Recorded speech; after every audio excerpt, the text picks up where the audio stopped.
Okay, let's start recording. So this is the my. 26th meeting, and let's go ahead and get started. So as usual, we start with a prayer. And again, prayer for, we ask for protection. We ask for good vibrations for us, protections for this group, protection for each one of us.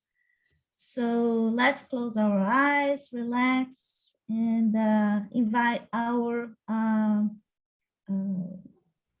God angels, or your guardians, whatever you call, but they spirits, the highest spirits, to be here with us, and not only along the studies, but also with this prayer, during the prayer. So, dear brother Jesus, as we gather here today to learn from the spirit teachings, from your loving message, and from each other life experience, we ask you, please, to come beside us now. Lead us on our study today, on the days ahead of us, and through the time when our mind cannot cope.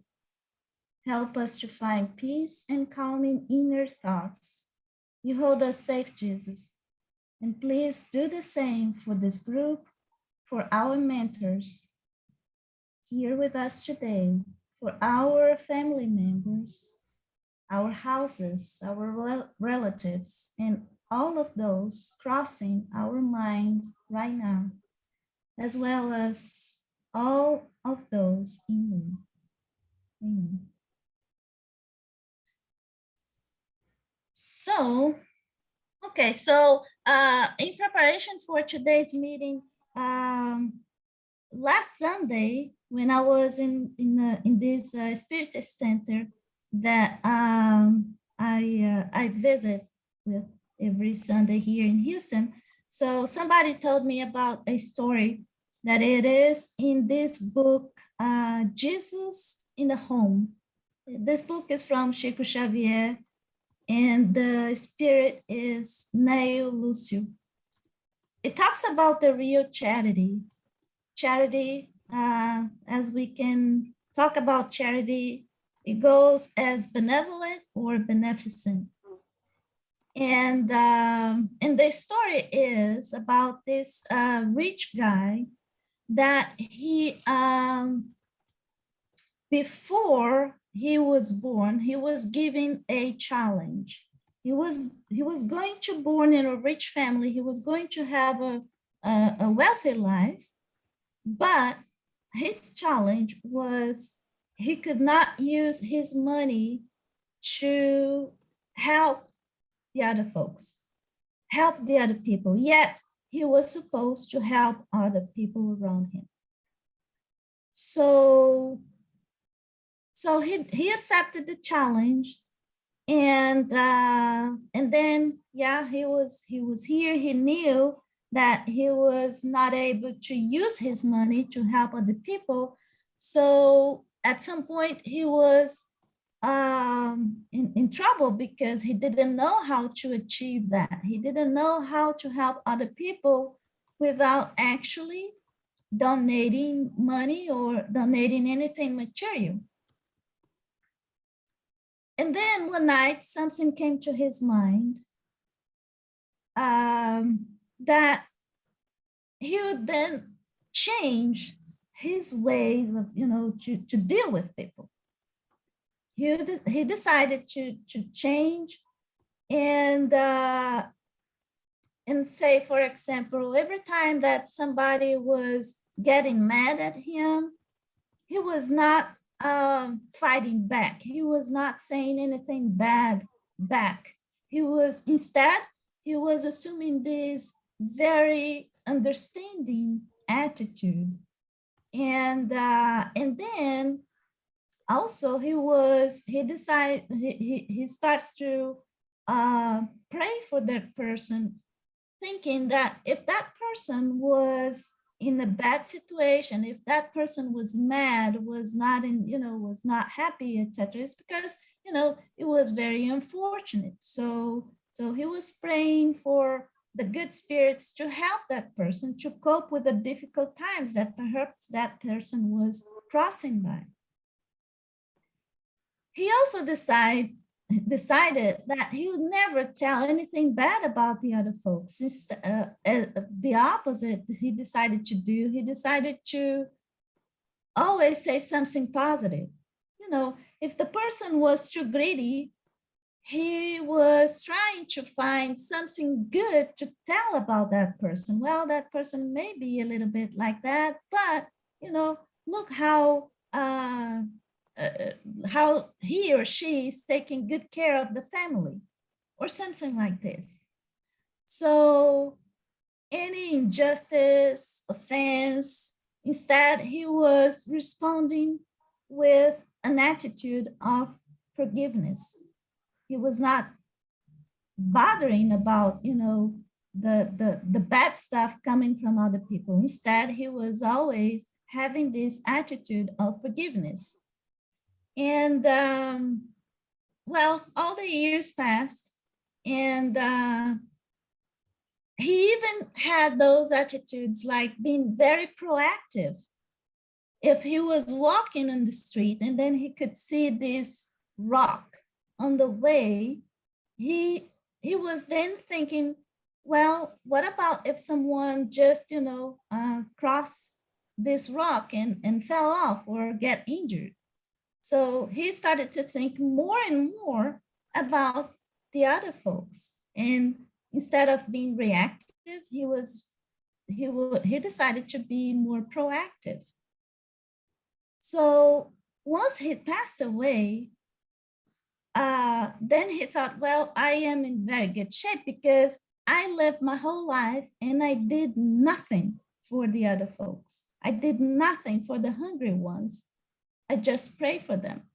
I did nothing for the ones in bad days, you know, or having a bad day or angry. I just pray for them. So I am in bad shape. And in reality, when he was, you know, meeting with the higher spirits and reviewing all his life, actually, he did pretty good, because for the whole life, he was having this benevolent charity as opposed to beneficent charity. Not saying that beneficent charity is something that we should not do. And yes, it's always good.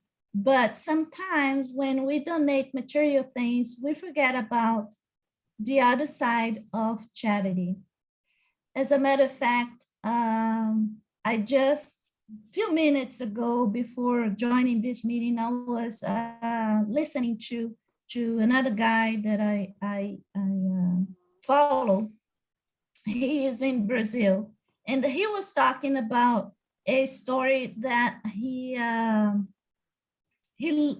heard from Divaldo Franco, this medium in Brazil. And he said that Divaldo used to say to him, no, not used to say, Divaldo is still alive, but Divaldo says to him that, you know, even when you were angry about somebody, it's so, or you feel like you're being treated, you know, like something like injustice that happens to you. So even in those cases, sometimes we feel compelled to fight back and say and throw truth to somebody else's, you know, in somebody else's face, like saying, well, that person needs to know exactly, you know, what happened to me, how injustice, yeah, how not fair this was to me. So, and then Givaldo say, well, so many times we use this excuse of telling the truth, telling somebody else the truth. And at the end of the day, we end up actually hurting somebody else, you know. And then Divaldo says, you know, the truth is like a diamond. It's precious. Everybody wants to have a precious thing. Everybody wants to have this diamond, but we don't throw a diamond to somebody else's face because it's going to hurt everybody. You know, if we do this, it's going to hurt the other one. So instead, we put this diamond in a pretty box. We wrap up very good and very pretty, and then carefully, with love, we give this diamond to somebody. So this is, again, is benevolent charity. So just something for us to think about. Luis, I know you want to say something, please. Yes, you reminded me of a case I read in the magazine, Newsweek magazine, long ago. It was an American psychologist treating a group of American tycoons. They were all depressed. And she was talking about them and she came to the conclusion that they needed to do something good to others. And they said, oh, it's no problem. They took out a checkbook from their pockets and, okay, here you are, $100,000. She got the check and said, okay, $100,000, but now you come along with me, right? And she took the tycoon, the billionaire, to a child care center. I think it was a Catholic thing. It's a nun. There are nuns taking care of the place. And she stayed with him there for some days. He saw people in the face. He went to buy an electronic wheelchair for a child that had been expecting that wheelchair a long time. And he saw the faces of people being helped by him. And in 1 week, most of them had got out of depression, right? So that's the point, exactly. So it was easy for him to write a check for this or write a check for $100,000. But in the end, he came to the conclusion that he needed to feel that he was useful to another human being, right? Really useful. And he loved the place. He loved people loved him too. There was a connection between the child care center people and the tycoon, and it changed his life. It was a very nice report from in Newsweek. This is 2004, something like that. Oh, yeah, it's a very good story. Thank you. Thank you for sharing. All right, so okay, so we left at the question 675. And again, we are studying law of work, necessity of labor. Should we understand labor to mean only occupation of material nature? And the answer is no. The spirit labors just like the body. Every sort of useful occupation is labor. So with that, let's go ahead and where is, okay, there you go. Yeah, number 676. Why is labor forced upon humankind? Because we need to pay taxes? What do we think, Debbie? Well, you know, I was always told it was because of Eve in the Garden of Eden, but that seemed a little simplistic. Why is it? I think that's just part of the package, part of the deal of coming to Earth as a human being. Mm-hmm. Yep, agree. Hi, Saif. Well, the thought just came to me that in this dimension, you need to take care of things. In the next dimension, I guess you do it with thought. But here you have to actually do something and involve yourself in something. Mm-hmm. And so you have various occupations and various things in a community to make the community function. And so it's just a general exercise, and we call it labor, but it's an exercise. It's a therapy, like Louise was saying, it can be a therapy, right? Yes, because you're actually doing something with other people, for the good of the community. And that is where you get your really good feeling, I think. Yeah, thank you. Lynn. There's no greater feeling from the heart. First, we have a sense of accomplishment, labor. You've achieving something, productivity, that sense of accomplishment. But what is interrelated with it is there's no greater feeling from the heart when you're giving. The one who's giving, as they always say, the adage, is the one who receives the most. It is so Yes. enriching, that feeling within your heart when you are giving and you see the results to other fellow souls. I think there's no other feeling within the heart and soul that is so powerful and so loving. So it's all interlocked. The sense of accomplishments that you give, the giving, everything is all related together.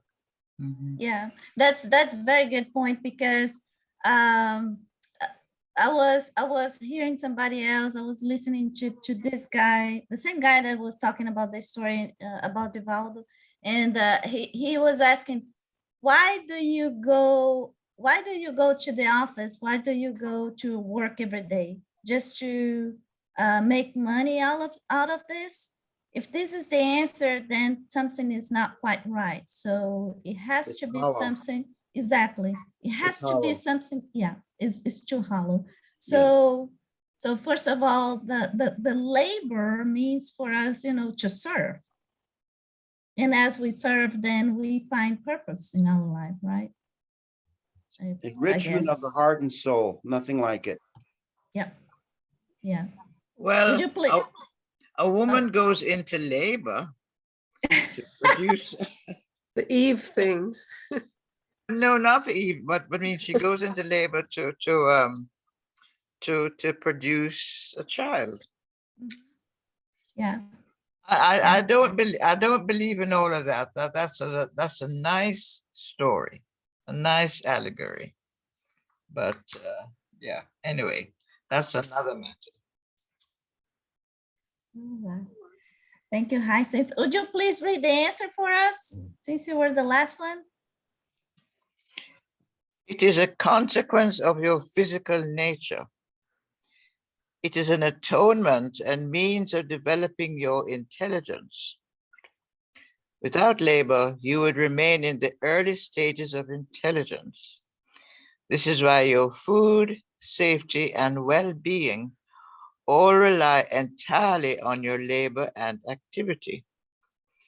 Those whose bodies are too weak for tougher kinds of work are granted intelligence by God to compensate for it, but it is labor nonetheless. I must say, there are lots of days when I go to my office and it says it is an atonement. Guys, I really love my job. So Yeah, this is what I really don't. an atonement. Yeah, it's because of atonement, and it's a little bit. Do what you like, and you never have to work, right, in your life. That's what they say. Yeah, That for I some people, completely agree sometimes it's with. an atonement. Sorry, Sorry. that I completely agree with. Do what you like, and it's a never. Sorry, I'm 75 and I have never done a job that I didn't like. Great. So Congratulations. You made it. yes, I'm a lucky person indeed. So I don't know how that came out, but I guess I'll find out later on. That's good. Louise, you were about to say something. Yes, I think because the focus of the question was not exactly, it's the idea of labor being forced, right, upon humankind. Now, in this sense, yeah, because some people see labor as an atonement, as a sacrifice, but on the other hand, you have to think that there are some very sacrificing jobs in this world, right? And the people live through and they have no other choice, no other option other than do that. And sometimes in the name of bad authorities, for example, some soldiers at wars and things like that. So it's in Mhm. this case, there is this this Good aspect of the labor in this on this planet too. Okay, Lida. You have to remember that Kardec wrote this book almost 200 years ago. So now with the technology and everything, our work is very light. Mentally, it's mostly mentally, not physical. But back then, my grandmother says that she had to do everything at home. She had to sew her own clothes, to make her food from scratch. And people had to work really hard. So Ramil. most of the time in humankind, in human history, work has been a very tough thing. Now we're having a break. Yeah, no, you said something very, very nice, because I was about to say exactly that, that when Kardec wrote this book, remember, we still have those coal miners, and that is a very tough job. And people, they were, really working hard for a meal to survive. So today we work to live, not only survive. I guess we are the lucky ones that we work to live, but there's still a lot of people working to survive, right?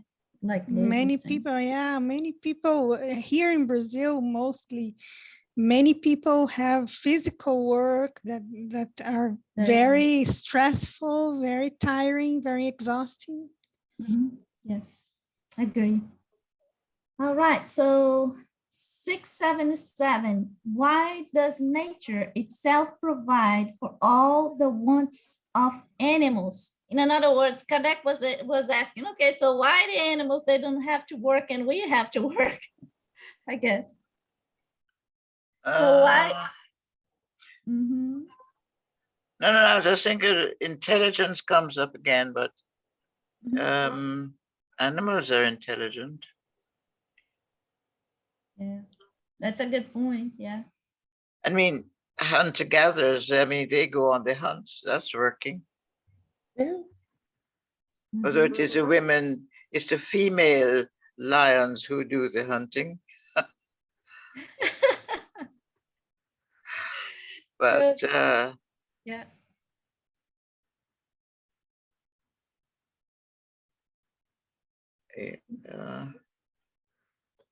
Okay. Josie, thank you. Hi, Sing. Josie. Sorry. Oh no. Oh, sorry. Let them. No, go ahead. Go ahead, please. No. Let them speak. They have their hands up. Let them speak. Are you sure, Heising? Yes, of course. Yep. Later.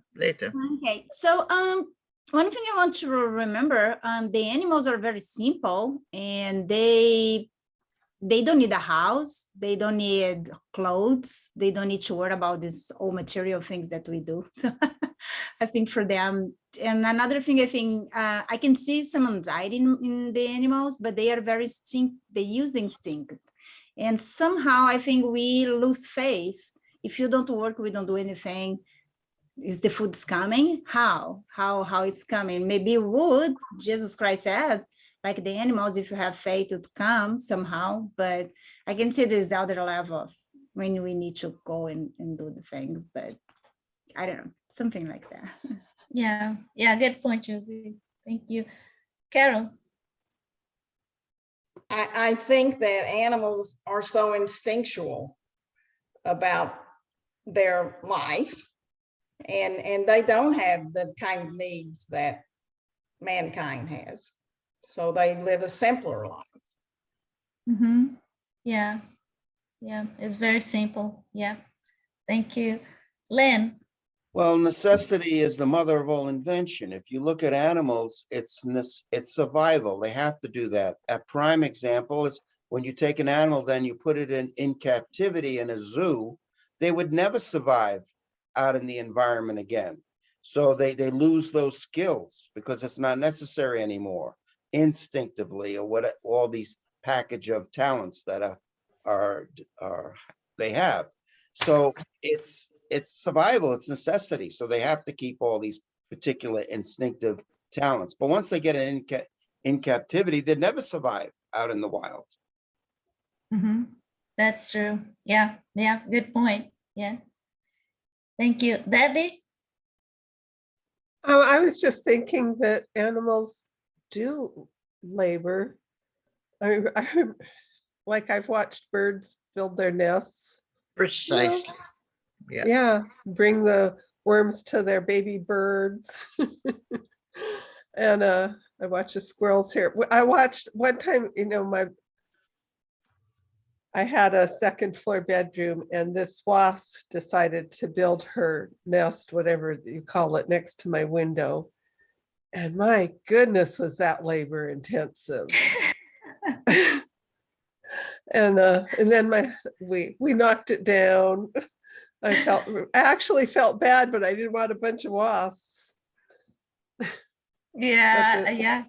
I see what you're saying. Yes. As a matter of fact, the other day I was watching this documentary showing how the chimpanzees in, I don't know, somewhere in Africa, how they learn how to pick a rock and use that rock to knock those nuts that they wanted to eat. And, you know, if you think about it, it requires quite a bit of intelligence for you to do that, and it's working as well, right? Because they feed themselves and then they feed their babies, and you know they live in community, etc.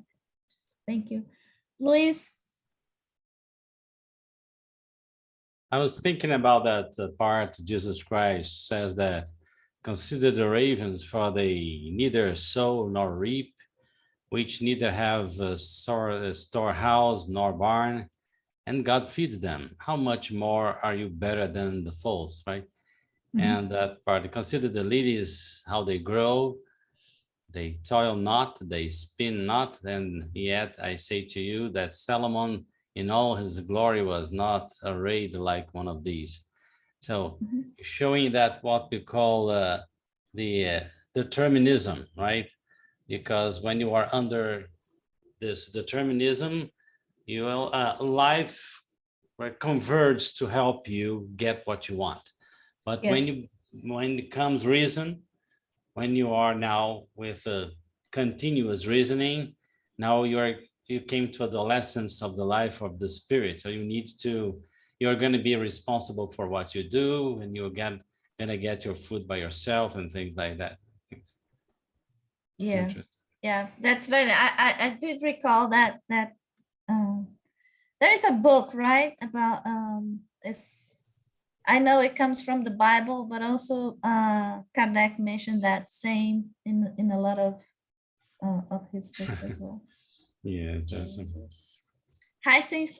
Yes, it was precise about the birds and the nests. And as I say, Leda has said that bees make honey. Birds, to see them crack a nut is really something to watch. Yeah. Absolutely. And but hermits live in a cave. They still have to work to provide food and to provide warmth and everything. So I mean, this is not that they are enriching themselves or storing up anything, but they still have to survive. And also, yes, animals and birds have their gorgeous feathers and their furs and all of this, more beautiful than Solomon in his glory. But so I don't know. It's in the master provides for them. He provides for us as well, but we can't just sit and say, God will provide. Yes.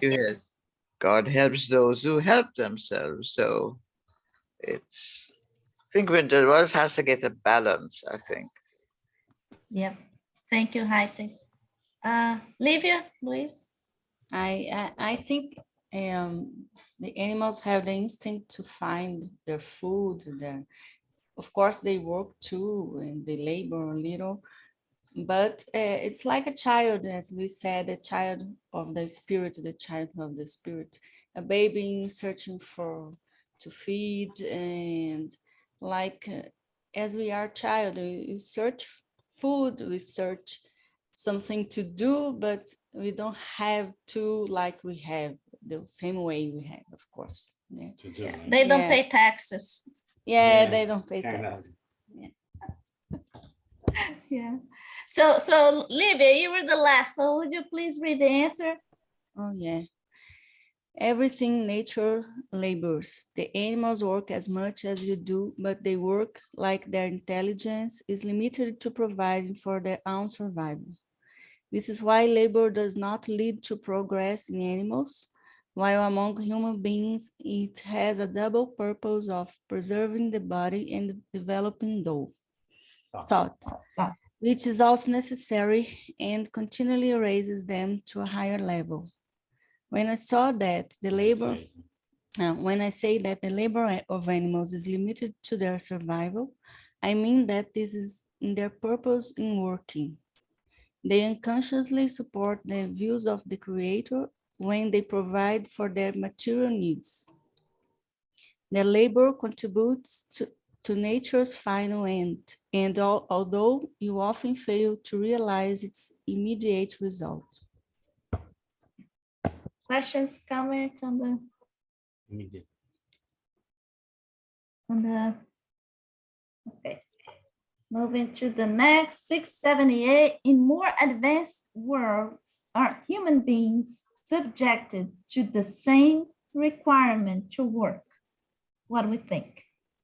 In more advanced worlds, are human beings subjected to the same requirement to work? Well, I've got an answer for that one. Sorry, Art, you sorry, pushed your but Art pushed the button before I did. yeah, Okay. before you did. Sorry. Art. Well, in the advanced world, as I understand it, there is no need to labor like there is here, because everything that we need for existence over there is provided for us. But if we are going to advance, and if we, any kind of labor is helping other people, because we're laboring to meet needs, not only ours, but other people. And so if we want to advance, if we want to really enjoy life, then we are going to be doing some kind of labor, and it will be similar to Giles's experience. He doesn't found a job that he doesn't like, and it will be that same way over there. Yeah, that's a good point. Thank you. But sorry, can I ask, are you saying that advanced worlds means afterlife? Yes. Uh-huh. Thank you, Josie. Yeah, and like just complete what Art said, definitely we don't have the labor like problem we have problem. We read a lot in the books, the spiritual books, and we have other resources that where the technology there is usually it's much higher. They use a lot of the mental power, so they don't need to work, but I think they work a lot in other aspects, maybe helping the other the words that are below them, or the impression I have they work even more than us, but just not the physical work. It's more like a mental, energetical way. Yeah, I agree, Josie. Good comment. Thank you. Lynn? And you got to realize too, in the spirit world, you have the total mind. Here, our mind is divided by the amnesia blocks of the subconscious mind, which is about 70% of our activities, of mental activities, which has all the records of afterlives, what we did between life, and then the conscious mind, which is 20-30%. But in the afterlife, the spirit world, now the amnesia blocks are removed. You have the total mind. And don't forget, thought rules in the afterlife. In other words, and they have greater prowess for the powers of consciousness, the many forces and powers of consciousness. They don't have to sleep. They don't have to eat. So their, if you want to call it in quotes, work is continual all the time. And so there's so many other advantages. So the question is really, why are we here? I want to be on the other side. But they do drink. They actually do have wine, but that's make-believe because it's all burned up as energy. They don't eat, but it's all make-believe. But the power of thought, they have the thought energy. We forget that thought itself is a tangible, vibrating energy. Thought itself, every thought is vibration energy, and it's tangible. And look at all the manifestations of thought on which thought rules on the other side.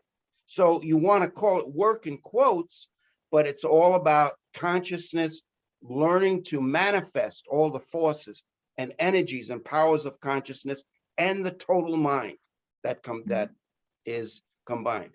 So it's wonderful. But we always forget that thought is a tangible, powerful energy entity. And thought rules on the other side. And as we manifest it here, it could rule our lives here too in a very positive way. And it's infectious. We're, as you said, in a spiritual group, it's infectious. For good or bad, huh? Always for good. Always turn to love. Yeah. Done. Thank you, Lynn. Annie. I think also in the afterlife, there won't be any concern with money, which is such a huge part of working here and making a certain amount of money to have a certain lifestyle. And it just almost rules the world. Money rules the world, whereas it won't there, which is a nice thought. So that'll probably make a very big difference as well.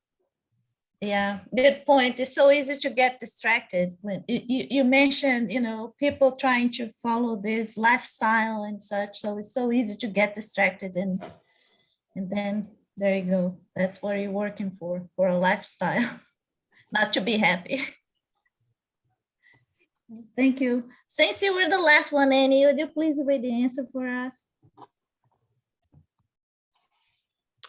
So the question was, in more advanced worlds, are human beings subjected to the same requirement to work?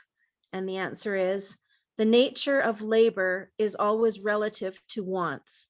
The less material those wants, the less material the labor.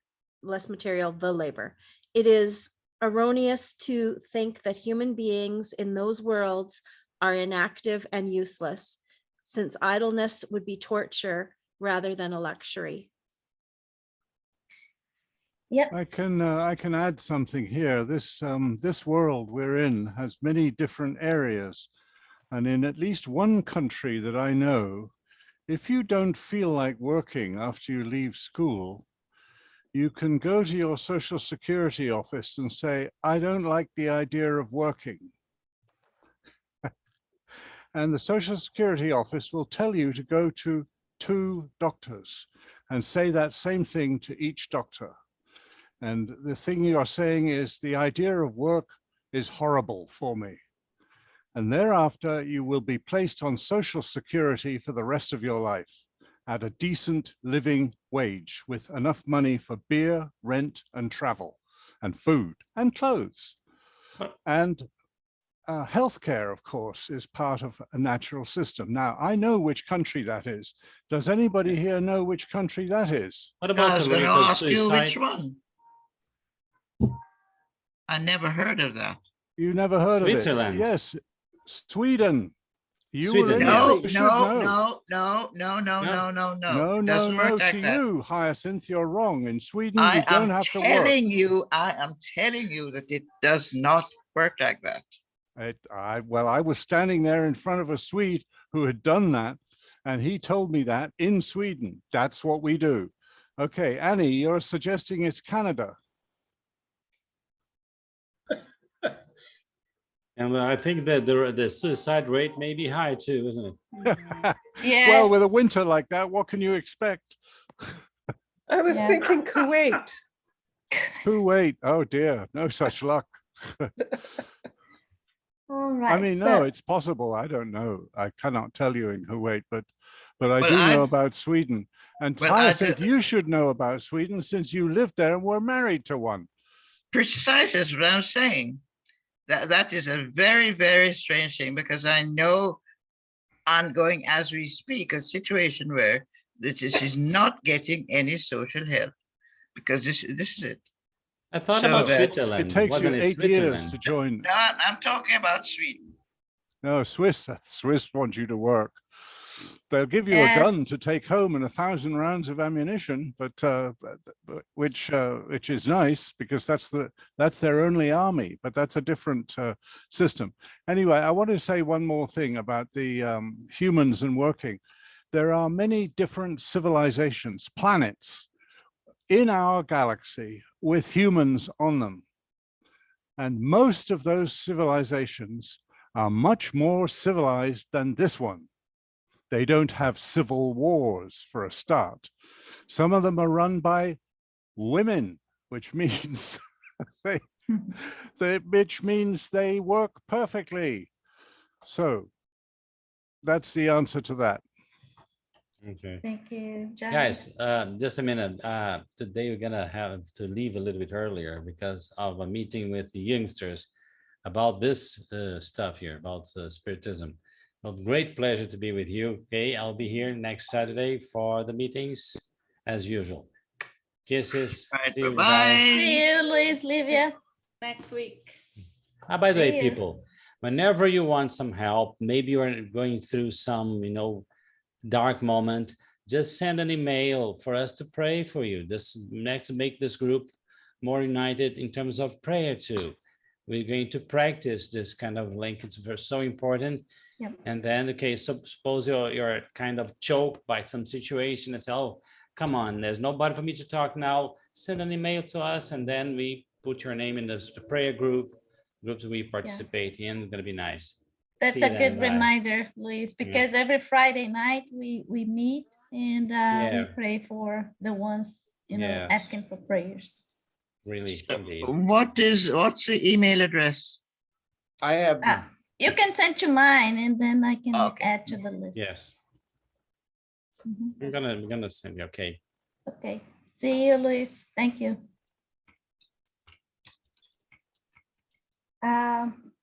So question 679, are there any individuals who possesses enough worldly goods for survival to render them exempt from the law of labor?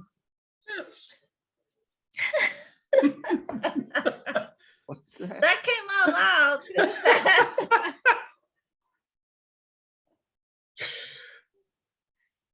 So what is the comment? Are there any individuals who possesses enough worldly goods for survival to render them exempt from the law of labor? Art. Yes, there are.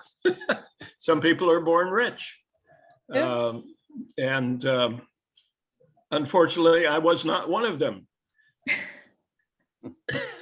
Well, I have good news for you. Do you know that actually living a wealthy life is actually a pretty tricky challenge? And it's more difficult than what you think. Yeah, because from the people are always spiritual- trying to take it away from you. No, Explain more why, Anna. Huh? Explain more why.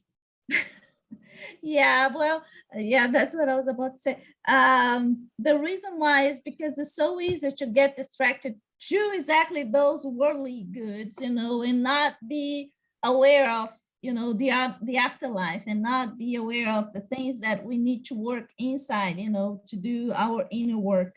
So it's so easy to get distracted with all this richness and living a wealthy life, you know, trying to follow, like Annie was saying, a lifestyle and such, but never waking up to the point that this world is not our real life.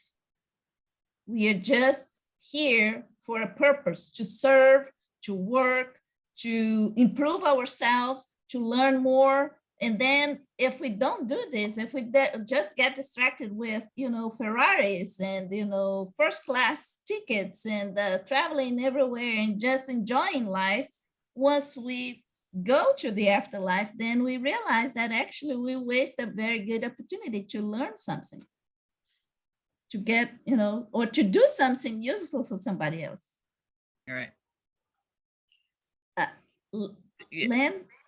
Well, when you have materialistic wealth, many times it clouds your judgment. You become obsessed with the maintenance of the wealth, achieving more wealth, and you lose a lot of insights, spiritually, true happiness, enrichment. So in many respects, it's a great disadvantage. And then also too, remember, it's a challenge for people, say they have a lot of wealth, but then to pass it on and to protect it to, say, their loved ones gets to be challenging too. Mm-hmm. So there's a lot of negative aspects to it. Yeah, I mean, but it can cloud your judgment and what truly is important in life. It can actually blind you. Very well said. This reminds me, I do not know, I don't remember if I mentioned this story, but it's about Aristotle Onassis. Do you remember him? This very rich man in the Greek. And once his son, his only son, died in a car accident, he was devastated. And then he mentioned this, you know, when he was interviewed, or he talked to some of the journalists at the time. I remember that he mentioned something that it was forever in everybody's mind. He mentioned, I am the richest man of the, okay. So he said, everything in the world is actually very, very cheap, because I am the richest man in the world, but I could not save my son's life. And that was really hard. I mean, it was terrible. So please, Heising. Yes, well, I was asked what happened to his daughter. Did his daughter move to live in Brazil? Nass's daughter? I think, yeah, at some point, yeah, but she's not there, but I think she was. No, in a part of England, in the wealthy, there is where they did not work because, of course, money was made on the, you know, investments and so on. And so I remember there was a situation when a man was asked what work he did, and he said, "Work? I am a gentleman. Gentlemen do not work." Right, right. And really, I mean, their life was entertaining themselves. And it was very pointless. I mean, a lot of them, yes, but this is it. Yeah, yeah. One day I heard someone saying to me that, oh no, this is not we don't come over here for vacation. This is not vacation. Right, so I have to add that the leisure class in England, please, through 1750 through 1890, produced the most amazing discoveries, and largely among them were priests, because they got paid for doing nothing, basically. So they all did inventions, they did science. And this was very marked in England during this 150-year period. So you can call them idle rich if you want to, Hyacinth, but they were by no means idle. They invented things like were they themselves the scientists? Yes. They themselves were the scientists. Well, then they were not the gentlemen who entertained themselves. They entertain themselves discovering things. Okay, so Have it your way, Giles. you have some more reading to do, Hyacinth. So do you, no. so do you, so do we all. Hyacinth, could you please read the answer for us? Are there any individuals who possess enough worldly goods for survival to render them exempt from the law of labor? Perhaps from material labor, but not from the obligation of making themselves useful according to their means and developing their own intelligence and that of others, which is also labor. There are individuals to whom God has granted sufficient means that they are not restricted to earning their income by the sweat of their brows. In that case, the obligation of being useful to their fellow beings is all the greater because they have at their disposal a much greater amount of free time for doing good. That one. There were many who did. There are many who did do this. They didn't Yes. just opt out for an entertainment in their life. Yeah. Yeah, I agree. There's another thing that's worth mentioning about the very rich is they never get any sleep.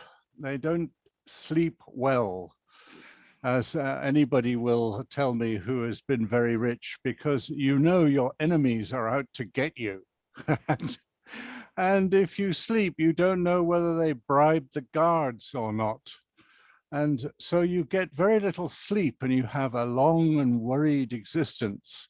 Think of a Russian oligarch currently, if you like the idea, and think of other people who are, oh, sorry, I've got a cat battle. There are lots of oligarchs all over the world. Yeah, that's true. All right, folks, this is 4:16 here in Houston, so let's go ahead and close for today, but I will see you the next Saturday then. Thank you all. Okay, thanks, see right? you Bye-bye. Bye, guys. See you tomorrow, Thank Carol. you. Thank you. Yeah, you Bye bet, bye. Hyacinth. Thank Take you. care.